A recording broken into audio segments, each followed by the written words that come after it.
18 lalaki, nakadamit militar, nagpaparada ng kasinungalingan sa madla. Ngunit 4 sa kanila, hindi tunay na marino, at ang natira, pinaalis na sa kahihiyan.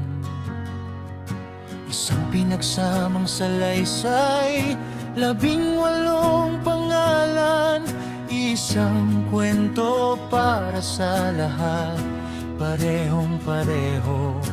Hindi mo maaaring sumumpa sa hindi mo nakitang personal na katotohanan sa'yo lamang, hindi sa iba. Nagbago ang lugar, lumago ang listahan. May pari-madre, pangalan ng senador. Kung tunay kang nagbuhat ng maleta, hindi mo malilimutan ng lugar, hindi mo malilimutan ng mukha.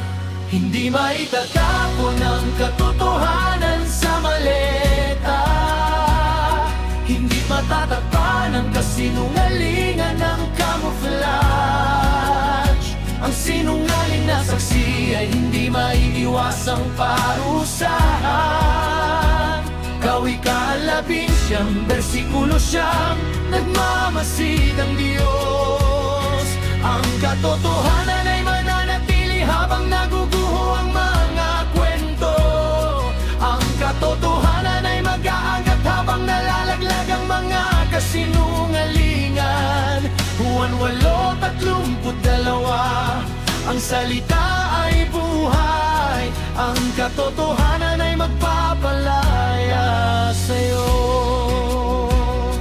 Ang katotohanan ay magpapalaya sa'yo.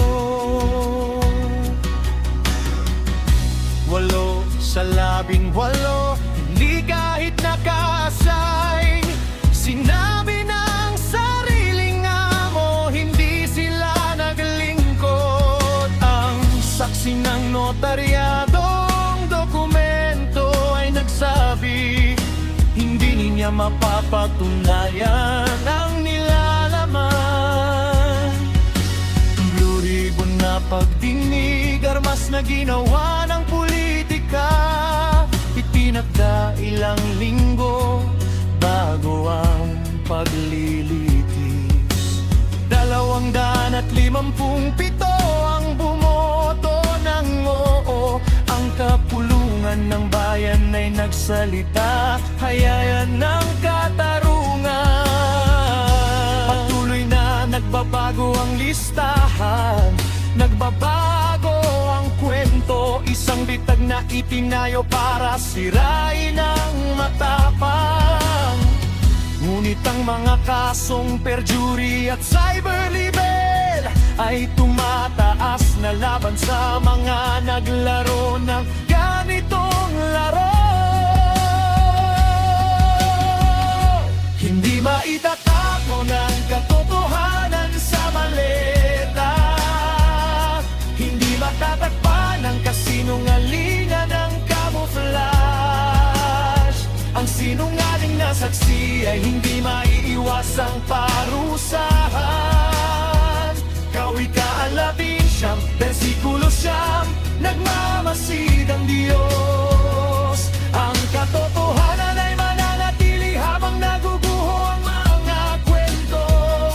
Ang katotohanan ay mag-aatat habang nalalaglag ang mga kasinungalingan. Juan 8:32, ang salita ay buhay, ang katotohanan ay magpapalaya sa'yo. Ang katotohanan ay magpapalaya sa'yo. Mag-ingat sa mga bulaang propeta na nagbibihis ng tupa.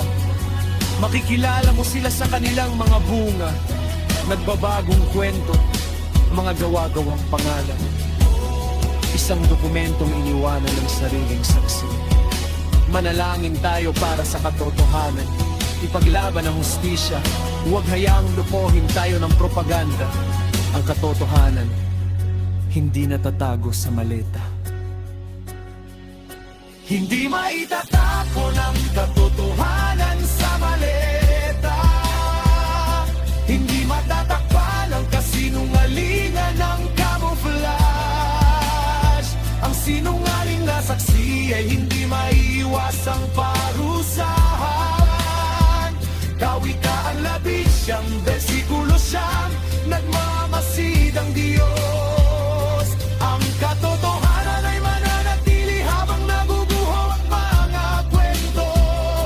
Ang katotohanan ay mag-aangat habang nalalaglag ang mga kasinungalingan. Juan 8:32, ang salita ay buhay. Ang katotohanan ay magpapalaya sa'yo. Darating ang ika-6 ng Hulyo, magkakaroon ng araw ang paglilitis. Walang maleta, tunay man o haka-haka, na makakahadlang sa katotohanan. Ang makahadlang sa katotohanan. Amen. Hallelujah. Magkakaroon ay dumakandong.